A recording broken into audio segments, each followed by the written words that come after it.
Well, the world of politics and sports, they are colliding. New this morning, President Trump has withdrawn the White House invitation to NBA champ Steph Curry. Now, the Warriors were still deciding whether or not to go to the White House, which is a tradition for the NBA championship team.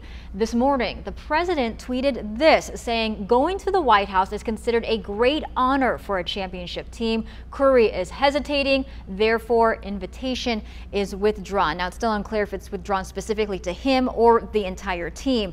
This is on top of his comments regarding the NFL. Now, he said yesterday that owners should fire players who protest during the National Anthem. NFL Commissioner Roger Goodell issued this statement right here around 6 o'clock this morning. He called President Trump's comments divisive and demonstrated an unfortunate lack of respect for the league, the game, and the players. Now, we want to know what you think about this. You can join in on the conversation. We have a post on it on our Facebook page, ABC 10 News. Mary?